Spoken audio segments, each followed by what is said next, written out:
Hello folks, my name is Mark, this is UCD Videos, how you guys doing? So today we're taking a look at King Kong from NECA.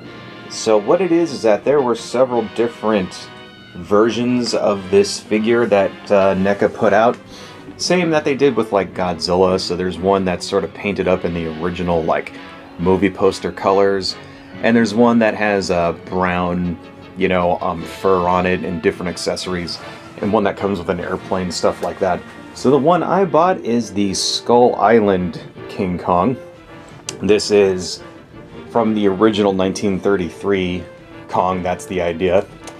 And let's take a look at the box here. So you can kind of see it's got that artwork there, right? I think that's an actual picture of the figure. And then another alternate head, so you can see it's the 33 King Kong. And then on the back here, Kong with some of the accessories that it comes with. So you can kind of see here, here's them on the lower left, right? And then he's got, the little lizard dude, and then also the pterodactyl and the other lizard guy there.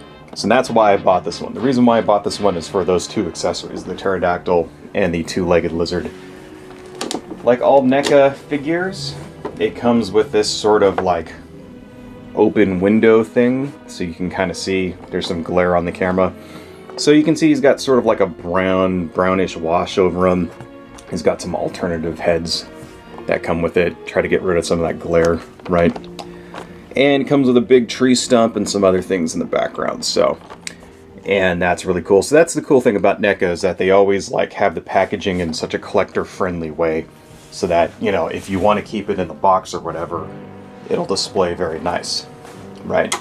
But I am not a keep it in the box collector. I am someone who likes to open his stuff, so we're going to open this guy right up. Try to keep the box mostly intact though, just because it is very nice. And it's a cool way to store the accessories you're not using, so let's go ahead and open that. Very careful like. Uh-oh, looks like I already damaged it. Oh well, what you gonna do? There we go. And take that part open there. Oh well, it still looks okay. And let's slide this out of the top. Okay. So I'll just put that back there. So you can get a better look at the figure. Looks really cool. You got two heads. You got an angry Kong head. You got sort of, excited looking Kong head.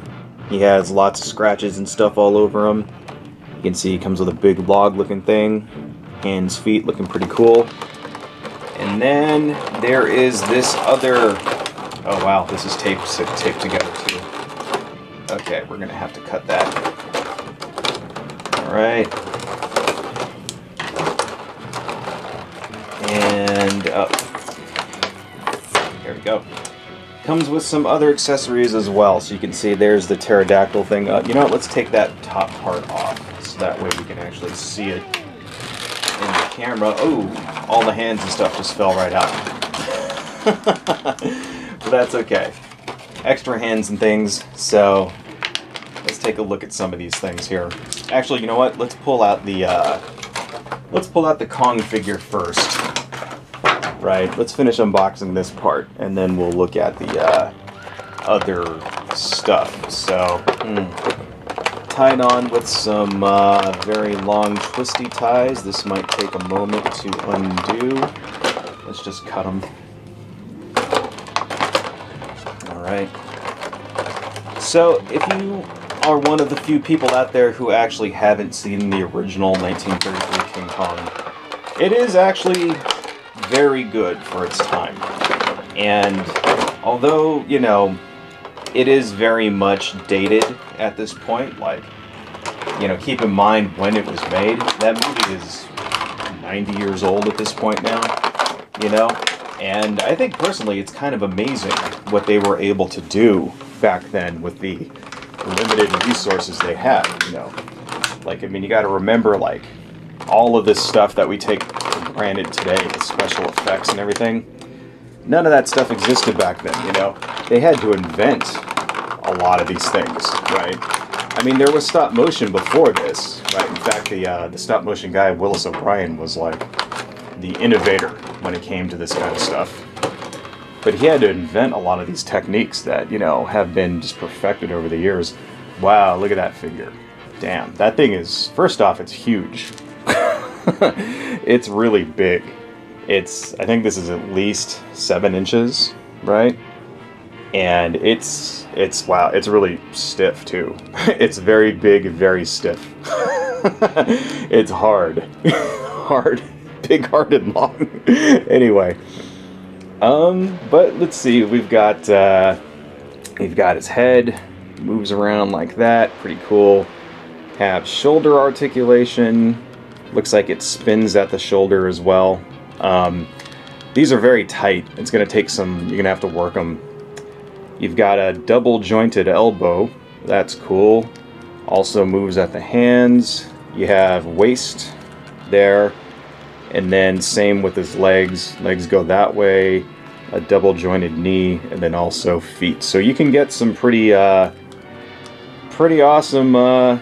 you know, monster poses going out of this, right? And let's see, how well does he balance, right? Because that's another thing. You got to be able to stand up on your own. Very, very stiff, you know? It keeps falling over. Come on, you can stand up. There we go. So yeah, also keep in mind my surface here isn't exactly flat, so I think it's a little more, it's maybe not balanced as well as it could be, but that's okay. I think it should be fine if you're just like displaying it on a shelf or something like that, so very nice, very nice. But here, let's take these 2 accessories out of here. So he comes with this sort of log piece of wood thing, you know, you can use them to hit the dinosaur with. Then also this alternative head. Take this guy out. Look at the sculpt on that. Focus, focus. Not bad at all, you know. Kind of nice. Wow. I think I like this head more, the Angry Kong head. Right. This one is very much more accurate to the old 1933 movie. That's exactly what the old movie looked like when they focused in on Kong's face. Pretty cool stuff. Let's just lean him up against the box there. And let's see, comes with some alternative hands. So you have grasping hands like that, right? You got fists, so punching fist hands. And then here's the reason why I wanted to get this version of it, because he came with these 2 additional monster accessories. It comes with the pterodactyl, so you can reenact that scene where, like, you know, he's standing on the mountain and just randomly gets attacked by a pterodactyl for no reason. That's kind of cool. They gave it sort of a red and purplish wash over that. I'm wondering if that's actually like, you know, what the colors were in the actual movie, because, you know, the movie was in black and white, right? So, and then it also came with this little 2-legged lizard guy. And the reason why I really wanted this is because this little lizard is the inspiration for the skull crawler from, you know, Kong Skull Island and Godzilla vs. Kong, right? Pretty cool. It looks like, oh wow, does his jaw move? His head moves a little bit. That's kind of cool. So even this has like articulation on it. Looks like his jaw kind of goes up and down a little bit. There's a hinge there, but doesn't really move the jaw, you know.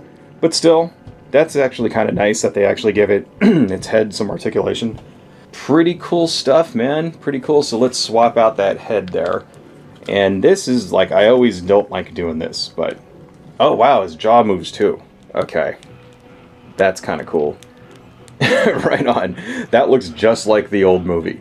You know, there was like plenty of scenes in the original King Kong where he would like eat people, and they built this like 10-foot head, and they'd actually have real actors in the mouth, and then like Kong would chew on them and stuff. So let's see, this thing comes off here, huh? Let's be very careful when we take that. Oh, okay, that just came right off. All right, that's cool. And let's put on the alternative head. Right. Come on, baby. You can do it. Ah, okay. Right, so you can get sort of Angry Kong. Yeah, you know, I like that, but I think I like the other head more. I mean, this is this looks a little, the sculpt is not very movie accurate, you know what I mean? For this head, this looks like something from like, you know, one of the, this looks more like the modern Kong to me. So, you know what, we're putting the old head back on. But still, that does look kind of cool, so. Okay. That actually was very easy to get on and off. I'm actually kind of happy about that. Usually, it makes me nervous to swap like heads like that on these figures. So yeah, I think we're going with this head, because I like the jaw articulation, and I like how it actually matches the original movie. So I don't really have very much else in the way of original Kong figures in order to compare this to. I do have a Monster Arts Kong of the 2005 Peter Jackson's Kong, so you can kind of see, we could do a comparison there. And you can see the scale, this one's a little bit taller, so yeah, this is 7 inches and this is 6 inches tall. Right, so kind of looks like 33 Kong would beat the crap out of, you know, oh, that came right off, out of Monster Arts Kong. There we go. But you can kind of see it's like, you know, this is kind of what, like, this is really the only SH Monster Arts figure I have. And the reason why is because I find them to be overpriced, right? This is a quarter of the price of what that is right now, right? I mean, when you bought this new retail, it was like, what, like $70, something like that, you know? And this is half of that. So it's kind of like, I kind of like the NECA ones more, you know what I mean? They're a little bit bigger, they come with more stuff, and, you know, maybe the articulation might be better on the Monster Arts figures, but I think when you put one right next to the other one, it's like, I don't know, I think I have to go with NECA. So anyway, that is my only other Kong figure that I have right now that I can compare this to. I do have some other NECA figures that we can kind of get a sense, right? This is the 2003 Godzilla NECA figure from GMK. So, kind of looks like Kong is way, way bigger here, you know? So yeah, this is a slightly larger scale than the Godzilla NECA figures, you know. Kind of looks like Kong would dominate in a fight between these guys too. I do have also here, this is the 2014 Godzilla NECA figure. So yeah, you can see it's slightly out of scale there. I mean, I guess they would look okay mostly on a shelf or in a diorama or something, but definitely Kong has the weight advantage in that matchup. And I've got one more. This is the, let's move this guy off to the side. This is the Shin Godzilla NECA figure.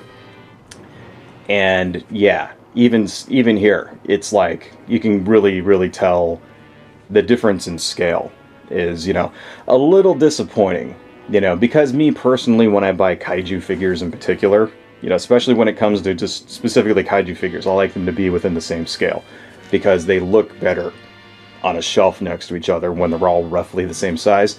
So it's close enough, I think. I think maybe I could get like a position with his legs or something where he's like maybe crouched down a little more, you know, because this version of Kong was a little bit of a knuckle dragger kind of thing.